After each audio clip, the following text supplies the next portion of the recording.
Hey everyone, welcome back to another episode of the Easy Conversations podcast, a podcast about having easy conversations, where we talk about mental health, spirituality, adversity, and societal issues.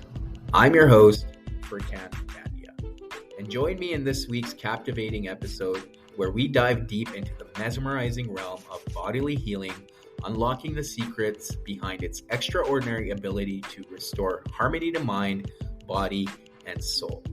In this episode, I'm joined by Taune Lyons, and we unravel the mysteries of somatic healing, shedding light on its history, principles, and proven benefits. From ancient practices to modern science-backed methodologies, we uncover the various approaches that empower individuals to tap into their body's innate capacity for healing. We discuss the science behind how our bodies store emotional and traumatic experiences, and hopefully the listeners will understand how unresolved emotions can manifest as physical ailments and how somatic healing provides a holistic approach to address these issues at their roots. Explore practical techniques and exercises that can guide you toward unlocking your body's hidden potential for self-healing. Learning how mindful movement, breath work, and meditation can harmonize your inner energy, promote relaxation, and alleviate stress and trauma. Discover the art of listening to your body's signals and intuitively responding to its needs, fostering renewed vitality and well-being.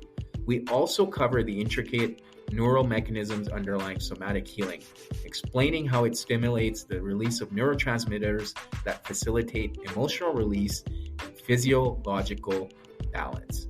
Taune is a somatic and transpersonal licensed therapist, coach, and facilitator.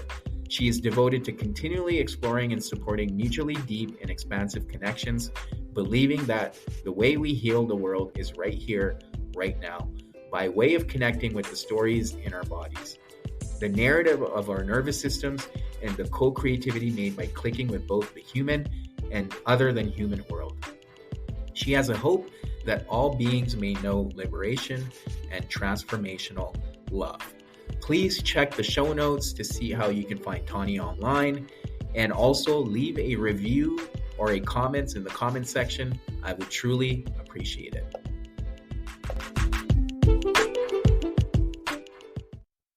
All right, Taune, welcome to the Easy Conversations podcast. Thank you for joining me today. I'm really excited to have you on and looking forward to our conversation. But before we get started, I want to give you an opportunity to introduce yourself to the listeners and let us know a little bit about what it is that you do and where you're based. Okay. Thank you for having me. I'm excited to be here. And my name's Taune. I'm a licensed psychotherapist in the state of California. I work somatically, relationally, and also depth with individuals and couples. And I also do some coaching with folks who aren't in California too. And typically folks come to me to talk about attachment and intimacy and becoming more emotionally aware and connected to themselves, other people, the world, their spirituality, or their soul, depending on how you use that language. Yeah. I really love it. I feel so grateful to get to do what I do. That's awesome. Well, thank you for sharing all that. And just to kind of get right into it, the word somatics come up a lot on this podcast, but I haven't really had the opportunity to explore it with guests or talk about it myself. But I just want to ask you if you're able to kind of walk us through what does somatic really mean and how it's beneficial to tune into it in terms of when we do somatic work from a counseling perspective or therapeutic perspective. Yeah. So somatic work, there's lots of different fields and schools of thought. I am in somatic experiencing, which was created by Dr. Peter Levine. And I've been a part of that for a few years. And that is very trauma, nervous system focused, but there's other different kinds of trainings too that you may hear of, like EMDR or sensory motor psychotherapy, right? Or some people on here There's also internal feeling systems, or Hakomi, which are also considered somatic. And it's really just body-based present moment awareness. And I say just as if it's easy. I think it's simple, but it's not easy, right? Mhm. Yeah.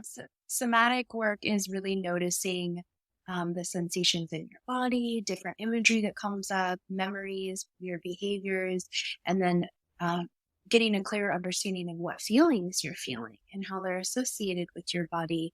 And it's an ongoing process. And it can often feel very almost like psychedelic in my experience, because it goes to this more right-brained pre-verbal place where so much is getting processed in this kind of more ethereal space. In a way, it's ethereal in a way, right? Like when you're working with imagery or sensation, but it's also really not, because it's really in your body. Like the purpose of it is to be grounded and here, and to become more aware of when we're triggered, and what things can help us to widen what's often called the window of tolerance, but some other trauma therapists will call it different things, not so related to tolerance, and instead more expressive based, and more containment based, because the tolerance piece can almost be like, um, what can I tolerate? Like, how much pain can I tolerate? Whereas a Right. lot of the time, when working with folks, and with myself too, with all of us, it can be actually harder in some ways to be with the quote unquote good feelings or good experiences. And so widening that capacity, or that circle of capacity, whatever you want to call it, is a huge part of the work too. Being able to kind of ruminate on uh, what feels spacious inside of us and gives us more clarity in our lives. Yeah. Yeah. No, thank you for that. And when we talk about pain, you feel like a lot of the times we just become immune to the pain because we've got all this trauma that's stored inside, and we've just tucked it away, and bringing it to the surface is often difficult, or we're just used to those sensations. And to your point, because you're not really typically engaging the right brain, using the left brain, you're able to kind of use logic around it and just dismiss it rather than paying attention to it. Yeah, I mean, I love that you said dismiss, because as you asked that question, I was thinking about different attachment styles. And just to riff on what you're saying, it's reminding me of the difference between an insecure attachment styles. There's fearful, avoidant, dismissive, or preoccupied.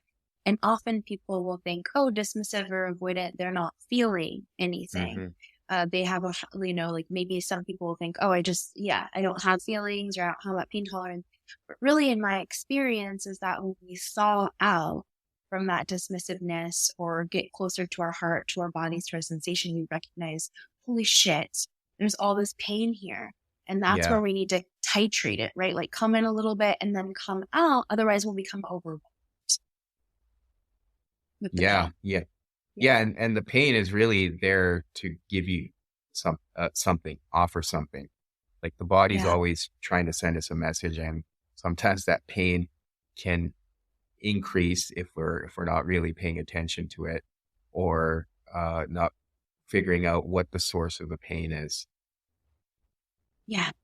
Definitely. Yeah. I don't want to say across the board, but I guess in my experience, when pushing down that pain over and over and over, it's like a jack in the box. It's going to come out cracking and in reactivity at some point. Yeah, yeah, for sure, for sure. And often, do you find like because I see a lot of the symptoms of pain are fairly common. A lot of people experience tightness in their chest and stuff like that. Do you feel like, depending on where the pain is, that there could be something unique that needs to be dealt with? Like, could the pain itself, like, for example, when people, I see a lot of people that have issues with being able to speak. And it's like, okay, well, that's because they've never really had the opportunity to uh, have a voice. Yeah. Yeah, absolutely. I mean, I guess I feel a little hesitant, not that you're saying this, but about being prescriptive with Yeah. like if this feeling happens, then that, just because I think our bodies and our experiences are so nuanced.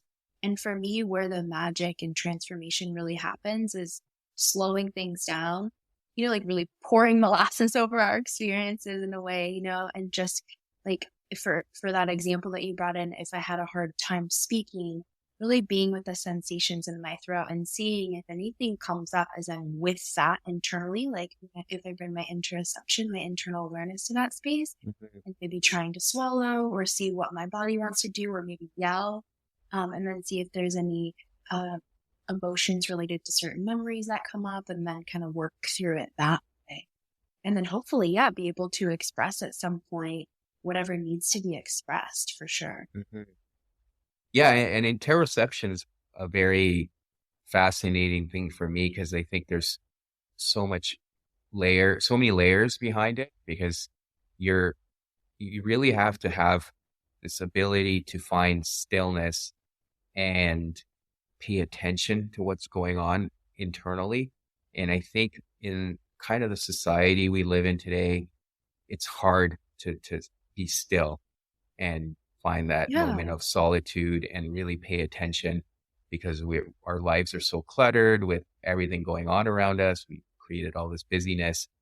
I don't know what your thoughts are with that, because I find like for me personally, over the years, it's become a conscious practice, and knowing when I'm starting to feel a little bit stressed, or if I'm having challenges with emotionally regulating myself, it's like good reminder that perhaps I haven't sat in stillness for a while, or it's long overdue, and really taking that time to be mindful of it and give myself that space.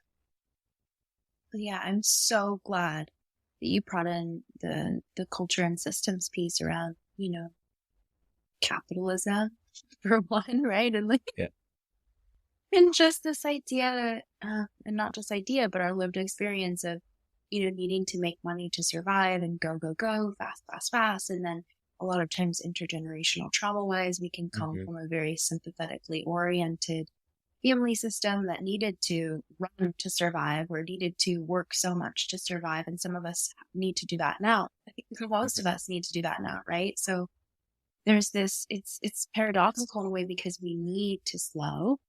And the systems that we're in, at least, popular culture or like general society, it's harder to do that. Like in cities, that comes up for me a lot. It's like the city has all this beauty to offer, and at the same time, can we slow down to feel our soul? Yeah. I don't know if I answered your question though, but just to tack on to that more, when you're saying that you notice if you're feeling maybe like you haven't emotionally regulated, or I know when I've become more reactive, I'm like, I need some yoga. I need some like nonlinear movement in my body. And it reminds me of when I was young, I went through a 200-hour practice to learn more about the practice of yoga, including the physical movement, because the physical movement practice of it was like feeling every cell awake. Like throughout the day, even now I have to remember, like, I can just become an intellectual head that's totally cut off. And I think that, I see you shaking your head. That's totally cut off from this like fleshy experience down here, and not just the flesh, but the organs and the sensations, and then the feelings of just, it's easy to become separate. Yeah, absolutely. And for me, I think one of the things that I found very beneficial in that aspect is being able to take regular time out in nature. And to your point, as you were saying, the city has a lot to offer, but it's really hard to disconnect when you're in the city. And then when I'm out in nature, often I don't have cell reception, which also helps. And I'm able to completely disconnect from everything. But there's something about nature where you find harmony as well. And to your point, perhaps even get in more touch with your soul. But that is the whole idea of stillness, at least for me, and being mindful of giving myself that on a fairly regular basis. That's incredible. Yeah. And so important, so necessary. It's like, although it's wonderful to go do a retreat every once in a while if we can, or take a few days off, I've really found that things change for me internally and externally if I can make it a daily practice Yeah. in multiple Yeah. times a day. Yeah. If you can, that's great. Um, the other piece you talked about is intergenerational trauma. And I've covered that to a certain extent on here, but not really from a somatic perspective, because intergenerational trauma presents itself in many, many ways. We touched on emotional regulation, because often we will react and not know why we're reacting a certain way, where it came from. And a lot of times these things are passed down to us, whether it's through watching our own parents or how they treated us, different ways. But how does it present itself from a somatic perspective based on your experience? Yeah, well, first I just want to say I'm not an intergenerational trauma expert or anything like that. Fair enough. Yeah, I really love Mark Wallen. I might be saying his last name Yeah. wrong. His book, Yeah. I've read that book. Deliberate. Yeah. Yeah, yeah, good. Um, and so again, it's one of those things when I've worked with people or worked with myself that's very individual. But if I have a background, for instance, uh, part of my family is Jewish, and so there's been, a lot of pain and destruction and shame Hmm. there, and a lot of hiding. And so there can potentially be ways where the body holds shame, like curls inward, or certain repetitive motions over and over, or just kind of stuck in that sympathetic nervous system state of always on high alert. And almost like being comfortable in that state, that high sympathetic arousal, Yeah. which is sometimes really fun and other times really not fun, of like super anxious versus very giggly and happy, whatever, like more, if we wanted to use, pathologizing language like hypomanic or something, right? Like just, like you can't feel your feet on the ground in a way. So then beginning the process of feeling into that sympathetic nervous system state can be really uncomfortable at first to really touch into, wow, there's a lot happening here. And so simply slowing down begins to open up this field of awareness and bring in slowness. And sometimes I found, like when I was younger, I started noticing this pattern in myself, my family, the sympathetic nervous system response, learning about my family heritage.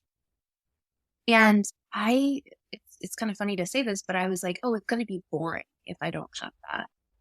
Mhm. And I've actually heard this now a few times. Like if I'm not in this go, go, go sympathetic arousal, like on like witty and like on my toes all the time and whatever, but then there's this swinging the opposite direction of like lots of panic, anxiety, maybe over control. But in my head, I was like, oh, I don't want to let go of this because then I will be boring. Yeah. And Yeah. that's one way that I think it can show up. And I think it was probably messaging from my dad's side of the family potentially too, of like, that's too slow. We have to go Yeah. fast. So that's one way Mhm. that Yeah, could work, I absolutely. guess. That high alert is definitely there, right? From a fight or Yeah. flight perspective. And I think you often get used to that cortisol just pumping through your body, right? And to your Yeah. point, it it does feel like boring when you're not on high alert and not in that excited state. And to your point again, slowing things down and finding that rested state within Yeah. yourself. Otherwise, the downside is the anxiety, and which can also lead to like lack of sleep and lack of focus. And a lot of people experience that too when they're uber hyperactive and just constantly trying to control things. Totally. Right? Yeah. Yeah. Or pain or lack of being able to intimately connect or be emotionally vulnerable. Because if you're in that state, it's kind of hard to connect Mhm. in a more vulnerable space. Right?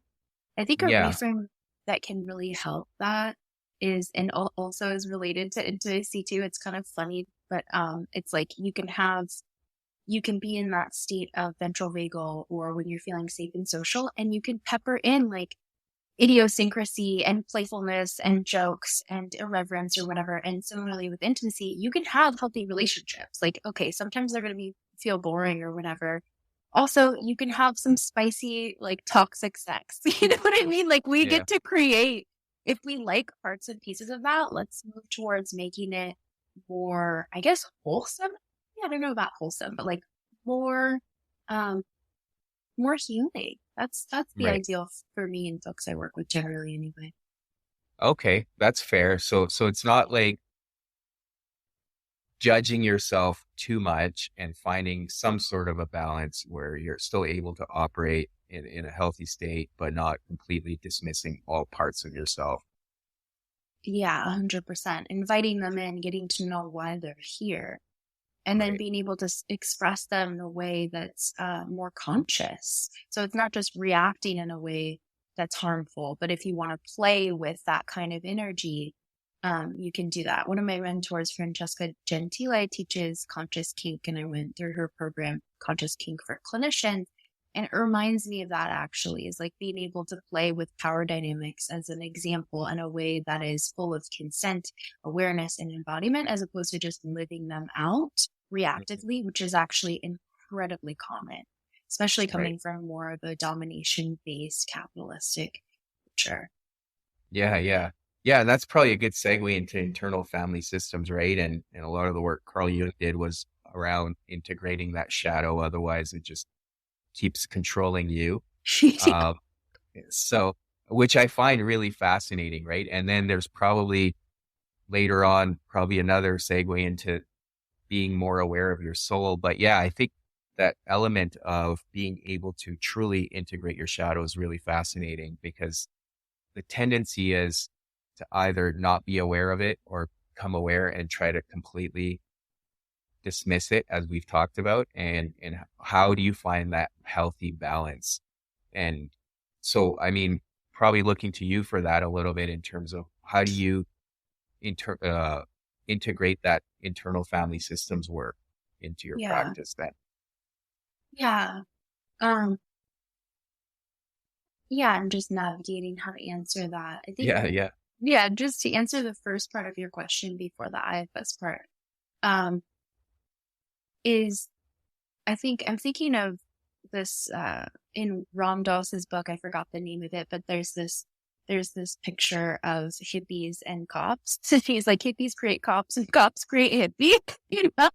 And I yeah. think that's really helpful to remember is that when we have that black and white thinking with that nuance, that we are going to create a split, a psychological split, where it's hard to have that integration and awareness and cohesion of our internal families or our internal parts all together. So sometimes people will be like, oh, I need to just get rid of my ego or get rid of my shadow.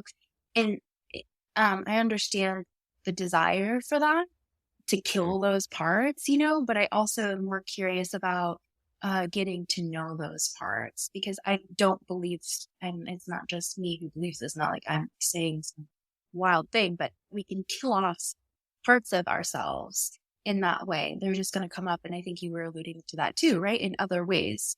And so there's more of this, sitting down to have tea with our demons from like the Buddhist lineage, right? Of like really getting to know all of ourselves and bringing acceptance in. Not to say I want to continue being reactive or like some of my shadow parts, but also being able to know that when that happens, I can slow things down. I can come back and I can repair. I can try to repair. I can apologize and I can forgive myself. I can forgive the other person. Like, actually, a really big piece, I think, as I'm speaking about this is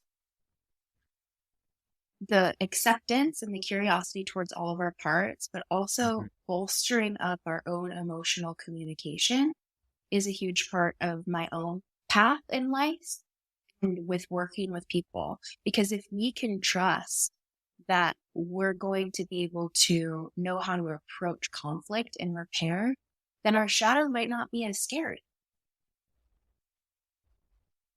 So, like, if I understand correctly, it's really giving and holding space for yourself, really, right? Without, again, judgment, as we've talked about.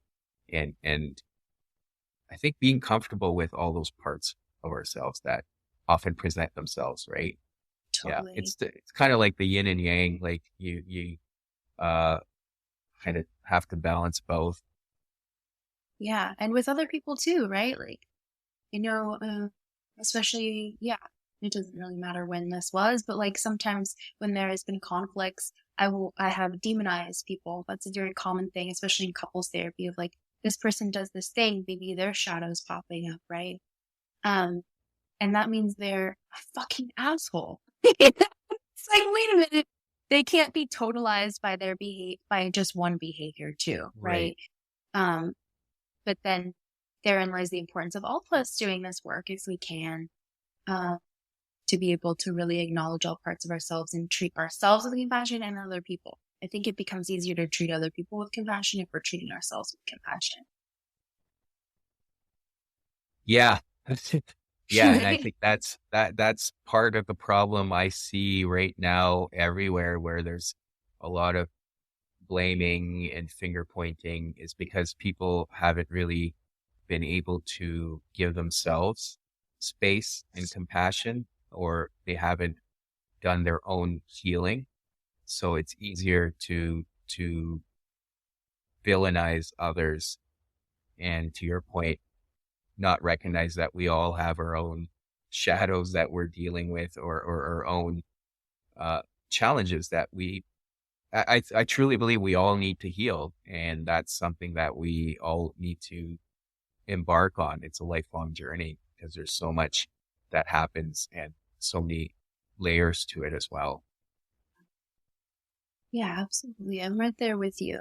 And I know some folks don't love the language of like, I don't want to have to heal. Like, I'm not broken, or, well, why do we have to heal? And I think we might be saying the same thing here, but I also think about it as far as just inhabiting more of our experience and having more capacity, because the more potentially we grow or just experience life, the more there can be constriction from pain and trying to protect ourselves.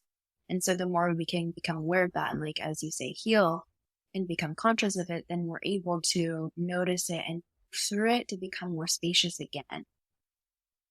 Yeah. Yeah. So what do you mean when you say more spacious? I guess, well, when I say spacious, I mean being able to be responsive instead of reactive. So, you know, when you're feeling really triggered and it's like there's no space between your response and somebody else. And I know I've totally done this. I have certain triggers. I'm aware of some of them. And it'll just be like immediately, like, you come at me with your chest, I'll come at you with my chest, you know? And it's like there's no spaciousness around that. There's no ability to be able to even look at the situation through different lenses. You know, I didn't take a few breaths. Um, Right. Whereas if I can sit with whatever's coming up and there's that stillness as you spoke to, then it actually feels like there's more of me to be able to create the next experience, or rather co-create it with somebody else if there's a trigger. Right. Yeah. And the trigger part is so crucial because we all have them, as you mentioned, Yeah. and it's recognizing where those triggers are coming from. And we've already talked about a lot of it. It could be family related, or it could be something that happened to us. And yeah, I think working through it too, I think there's a lot of what typically happens is we feel like we're on this journey. And to your point, we've created the spaciousness, but then we're not aware of some other trigger that may come up. And then it's easy to get discouraged or get shame ourselves. But it's recognizing that, again, it's a process. It takes time, and there's always going to be something. I feel like I've worked through various triggers, but there's still some that keep coming up, and that keeps things interesting. I'd be pretty bored if I didn't have some new challenge to work through, right? Those are my triggers, I suppose. And what a loving way to look at that too. You know, it's Yeah. like there's this invitation to greater growth as opposed to the shaming of, oh, it's another trigger. It's hard though. There's Yeah. always some guilt associated with it, or uh, I feel like most people are very critical of themselves, myself included. So when those triggers initially come up, there is a lot of a lot of self shaming and criticizing myself that, oh, I should know better and all that. But I think it's recognizing that that's just part of the journey too. And those moments are getting less and less. Uh, Criticism doesn't last as long now because I've been able to build in a lot of compassion for myself and by extension, others as well, as we discussed earlier. That's lovely. Thanks. Yeah. And then kind of moving into the last piece that you mentioned in terms of the work you do, the spiritual side, and we've kind of briefly alluded to it, but through all this work, whether it's somatic or internal family systems, there's also this spiritual side to things that I like to focus on because that's been a huge part of my journey over the last little while. Um, so yeah, I think, how do you build that in for people or yourself? Yeah, it's tricky territory. It feels like, I don't know if it feels like this for you as a clinician, but as a clinician, for me, it feels like tricky territory because spirituality can often be kind of compounded with organized religion. And there's so much pain and suffering. And in the United States, there is such a great divide, um, and a lot of hate from both, like just a lot of hate. And so, but also a lot of protection, right? That's what it is protection from the pain of religion. And so I'm really only really recently coming out of like the God closet, if you will, of like being more open about it. Yeah, But yeah, but I don't want to put my beliefs on anybody else, right? yeah, Of course. But to me, spirituality, soulfulness, like soulfulness, I'm sure you know this. I think we may have talked about this, but the origin of the word psyche and psychology actually translates to soul, the study of the soul, psychology. And I want to bring it back. And there's so many of us who are, right? But like turning towards the transpersonal, which doesn't mean AI. Sometimes that gets mixed up. Transpersonal in the lineage of how I've learned about it is beyond flesh. That kind of heart to heart experience of when you're looking somebody in the eye and you feel that softness and opening and you're able to really feel a physical difference of what it feels like to be within intimacy. To me, that is what spirituality is, or being out in nature and feeling that sense of oneness, or psychedelic medicine for some folks, holographic or different kinds of breath work. Um, and, and also imagery and art. I think for me, spirituality can be synonymous with what we could call magic, of just this, like just this experience that is, non-linear and not yeah, logical and not measurable at this time and maybe ever. I don't know. And so yeah. bringing that in, I mean, also, it feels that way to me, and I'm curious to know if it feels this way to you, is empathy and co-regulation, like being able to be in that kind of coming down space of being seen and hyper attunement. That feels magical to me. Yeah, I think with the empathy, I can definitely relate. I think it comes back to what you said is this whole aspect of oneness, right?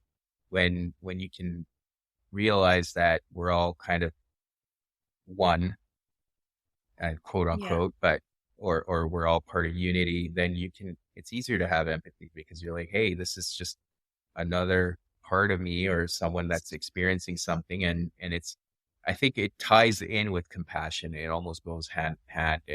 And I believe that's when you really get to that or tap into that spiritual sense. But those are just my thoughts too, but very similar to yourself. Yeah. I don't tend, or at least I hope I don't tend to force my beliefs on others. But I think because of what I'm able to experience in my own life, I just want others to almost have that similar experience or feel it. And how you get there is up to you. But I think there is something there, right? And I think it also even helps with your attachment styles because then you feel a sense of security that you're able to find within yourself. Yes. Yeah. It's so beautiful and so right on. I'm so glad you brought that in. It, attachment researchers will talk about and and also Jessica Fern, who wrote the book Polysecure, will talk about the nested model of attachment. So just like those Russian dolls, the nested dolls inside of each other, that there's the individual and then branches out to community, family, global. And within that piece, I definitely see that spirituality piece, that soulfulness piece, that more than this human experience piece as being essential to feeling security. Yeah, right on.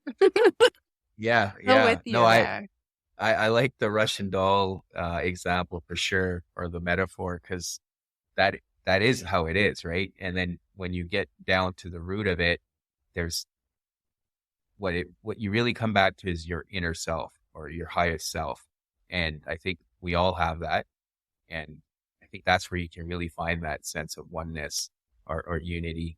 Personally, again, that's just how I feel about it and how I look at it. But yeah, you're right. There is a lot of trauma also associated with organized religion. And often people, when they try to go down this route, they have their own barriers because of perhaps their own experiences with organized religion or their family's experience or what they've seen on TV or what they've heard about. Mm-hmm. And that pushes a lot of people away. And I think you have to almost, very similar to what I've been able to do, is look past that and see that, okay, well, whatever connection you have with source or God is your own.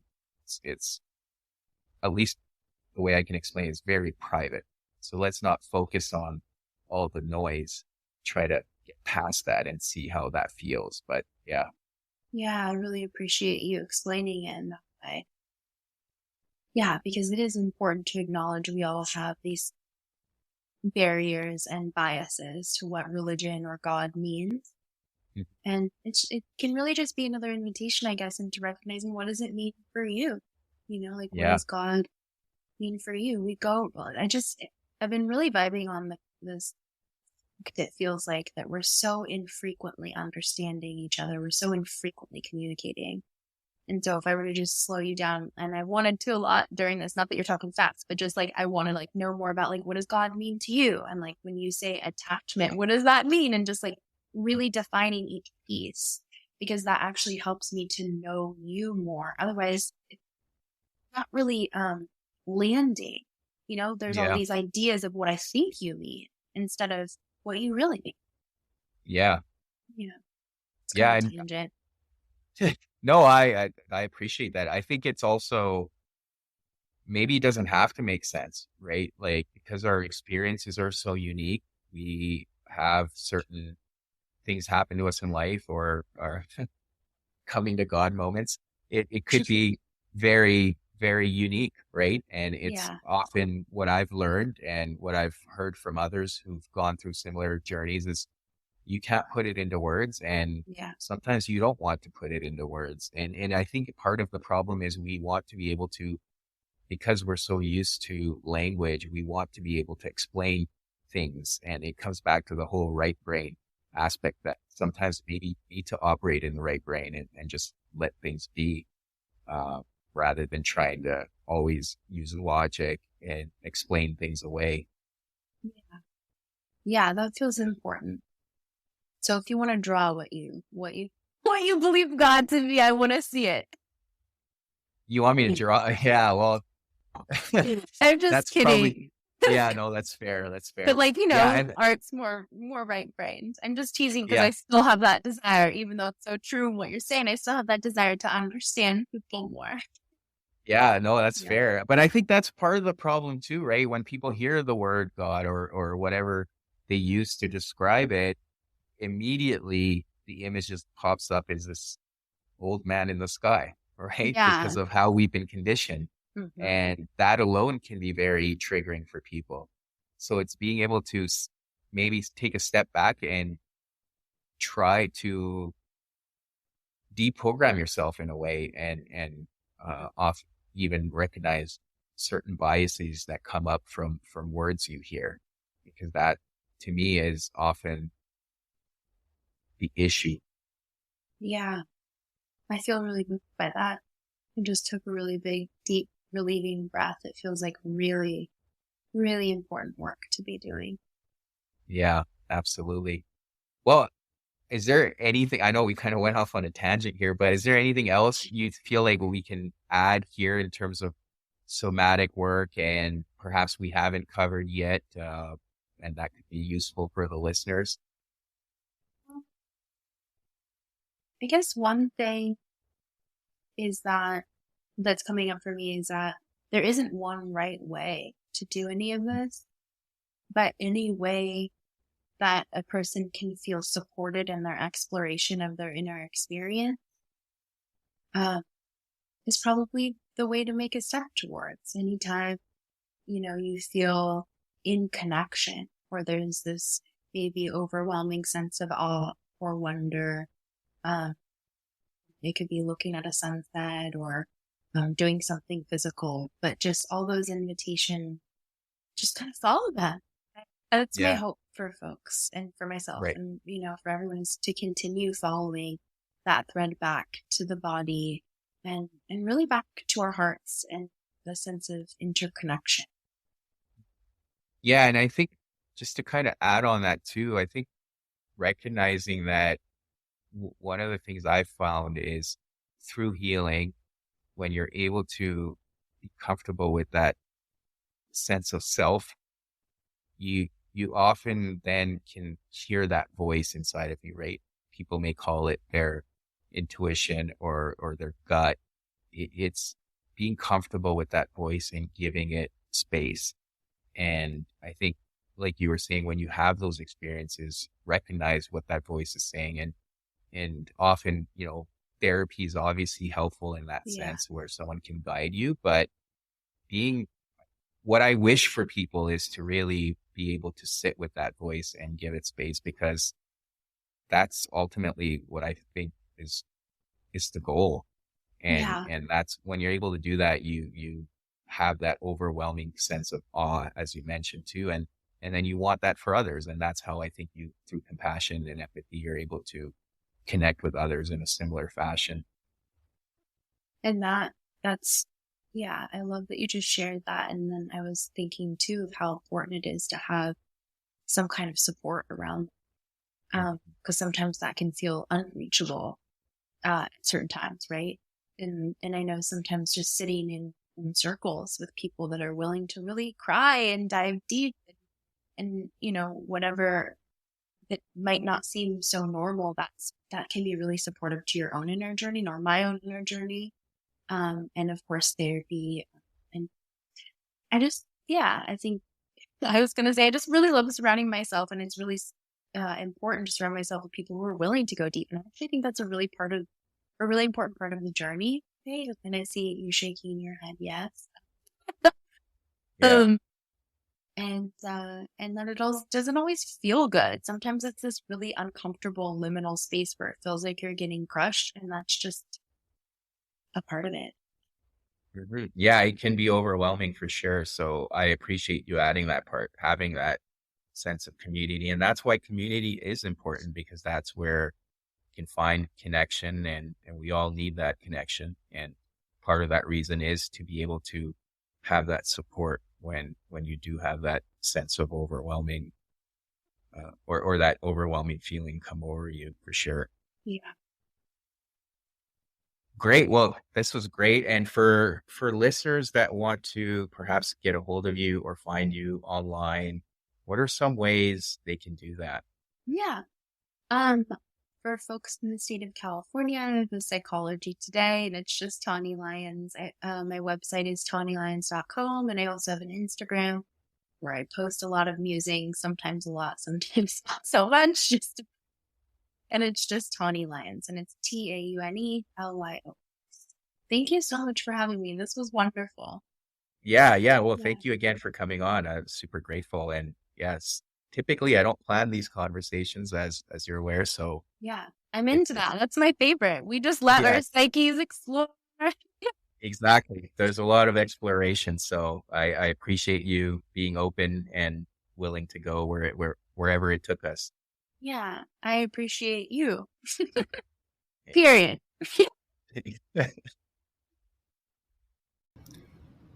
Thank you again for checking out this episode with Taune. As always, please leave a review or a comment in the comment section. I always love hearing from you.